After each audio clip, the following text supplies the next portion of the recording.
खैबर तौहीदाबाद के बेमना की रहने वाली दो जुड़वा बहनों ने कौम का सर फख्र से बुलंद किया। आयरा और इंशाद चिश्ती ने गुज़श्ता हफ्ते पटना में होने वाले कौमी विश्व चैंपियनशिप में सोने और चांदी के तमखे जीते हैं।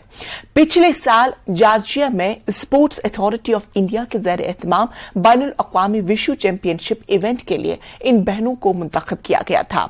भोपाल में नेशनल सेंटर ऑफ एक्सीलेंस के ज़ेर एहतमाम ट्रायल प्रोग्राम में उनका इंतखाब किया गया था, जिसके बाद दोनों ने बैनुल अक़वामी विश्व चैंपियनशिप में हिस्सा लिया।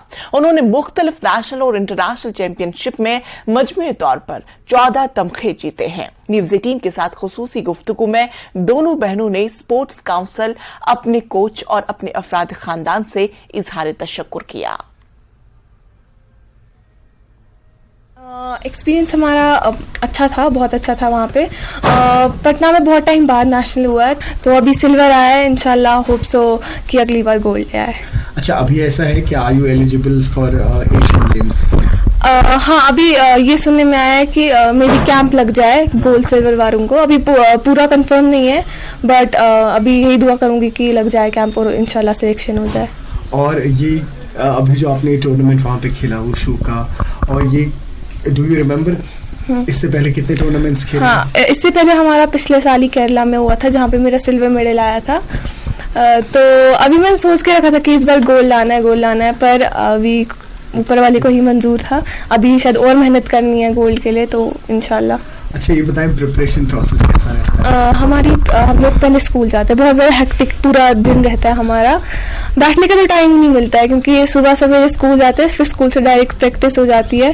फिर प्रैक्टिस हम मगरिब के टाइम पे वापस आते हैं, तो वहाँ से आके हम लोग नमाज पढ़ के पढ़ाई करते हैं। तो फिर पढ़ाई के बाद सीधा सो जाते हैं, तो मतलब बिल्कुल भी बैठने का वो टाइम नहीं मिलता है कि आराम से बैठे या कुछ वैसा। डेड एफर्ट्स लगाए, मतलब हमेशा हमें मोटिवेट करते हैं। जहाँ पे हम लो फील करते हैं तो हमें मोटिवेट करते हैं, बहुत काउंसलिंग करते हैं, जो कि कश्मीर में बहुत कम कोचेस को पता है कि स्टूडेंट्स को काउंसलिंग की भी ज़रूरत होती है, नॉट ओनली ट्रेनिंग।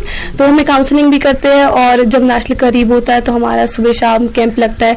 संडे हम आउटडोर ट्रेनिंग के लिए जाते हैं, रनिंग के लिए जाते हैं, तो बहुत अच्छी ट्रेनिंग कराते हैं और बहुत अच्छे से हमें मोटिवेट करते हैं। मैनेज कैसे कर पाते हैं ये सारा? मैनेज करना तो बहुत मुश्किल है, लेकिन हम लोग कर लेते हैं, क्योंकि हमारा सब्जेक्ट भी मेडिकल है, तो काफ़ी हेक्टिक रहता है। मतलब स्कूल, फिर प्रैक्टिस, फिर घर, फिर थोड़ा पढ़ना।